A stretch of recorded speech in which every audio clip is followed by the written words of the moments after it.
So what's the big deal? I mean, it's college. By Brianna Howe, Arnell Baltic, Andy Martin, Brennan Rooks, and Kristen Kotasik.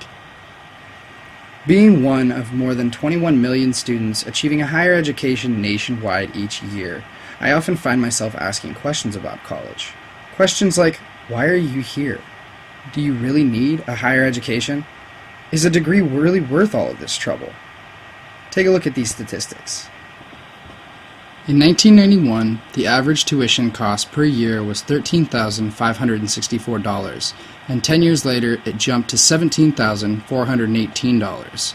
In 2011, tuition price was marked at an average of $23,066, making a 70% increase over a span of 20 years.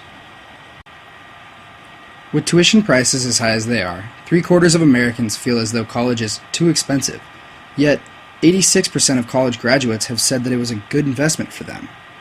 But with tuition prices as high as they are, more and more students are being forced to take out student loans each year.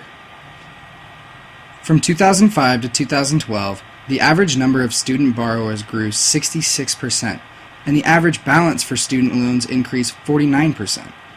But I mean, if 86% of graduates stand behind it, why not, right? Because at the end of the day, the lifetime income of a college graduate is, on average, 75% higher than someone without a college degree. But that's where it gets tricky. From 1990 to 2014, the unemployment rate had jumped 8.5%, and the underemployment rate shot up an entire 16.8%. So students go to years of school only to graduate and wonder, was it worth it? Andrea Thompson, a first grade teacher from Bend, Oregon, says that as a new generation begins to take over, we as adults and teachers need to do our very best to drop the baton off into the right hands.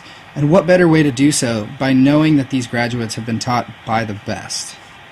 She also emphasized that young adults need to be influenced to prosper, both in school and out.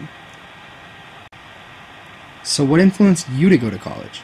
Was it your parents, mail from colleges, the college fair, your friends, maybe a website, or your future? 94% of parents say they expect their children to go to college. Of Menand's 3 theories, which would you think you fit under? Theory 1 explains that college is a means of testing intelligence. 2 emphasizes that college is something that should be provided to all. And 3, which sees college as a vocational credential. Here's what some other people thought. Lisa Howe thinks that we owe it to ourselves and no one else to become educated. Chelsea Davis decided to go to college immediately after high school because she felt it was what she was supposed to do. And Tim Duncan, professional NBA player, stayed in school for 4 full years before playing professionally through a promise he made to his dying mother. But if so many people stand by college, they must not see that less than 40% of students who enter college each year actually graduate within those 4 years, and most end in 6. And in case you were wondering, that's $140,000 before graduation. But obviously college isn't for certain people. Most of you can recognize these names, and they all have 2 things in common. 1, they're all college dropouts, and 2, they're all worth over $1 billion each. So college isn't the only route to success, but you better have a good plan B. Because those solid plan Bs have helped billionaires without a degree become worth almost 3 times more than one with a degree. And that's after taking Bill Gates and his $82 billion net worth out of the picture. The total amount of national college debt is just over $1 trillion, and the average person graduates with around $29,000 in debt.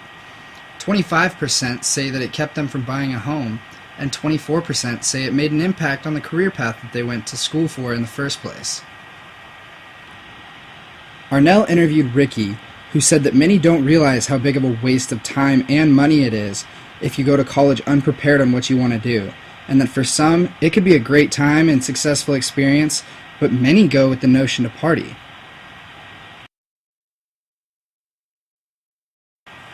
Obviously, college is well known for a healthy amount of partying, as shown here that 4 of every 5 students admits to drinking alcohol this term, 31% of which missed a class because of it, and 22% failed an exam. almost 150,000 students develop an alcohol-related health problem a year. And 4.0 students rank 3 times less than 2.0 students, further proving Ricky's point. Andy's sister Katie thinks that if people spend too much time in college, they have skewed views on life. In order to be well-rounded, people have to experience life outside of the classroom as well. This was similar to Plato's question. Is it even possible to seek for something one does not yet know? Meaning, how does one go about finding knowledge? And is more learned in the classroom than on the streets? When Mike Rowe from Dirty Jobs was asked about college, he said, "It's not about this is good or this is bad. It's about when did it make sense to say one size fits everybody? We're lending money we don't have to kids that never will be able to pay it back for jobs that don't exist." So here's what we think. Brianna aligns herself with Menand's Theory 2 of higher education and believes it depends on each individual to decide, but college for her was more than just about grades. Andy Martin puts himself in the Theory 2 category and says that college is great for someone that has direction in what he or she wants to do. And statistically speaking, you will make more money with a degree, but if you don't know what you want to do, it hinders your chances for success. Arnell says that college is a great way to grow as an individual, but then again, so is work, and it all depends on what you want out of your future with what you make as your decision. I myself see that college no longer guarantees a career like it used to, and depending on one's future plans, it can be a waste of time and money. But at the same time, it can be one of the best ways to grow as an individual and one of the biggest opportunities for success. We thank you for taking the time to watch our video and wish you the best of luck on whichever path you choose. From Team Sleep On It.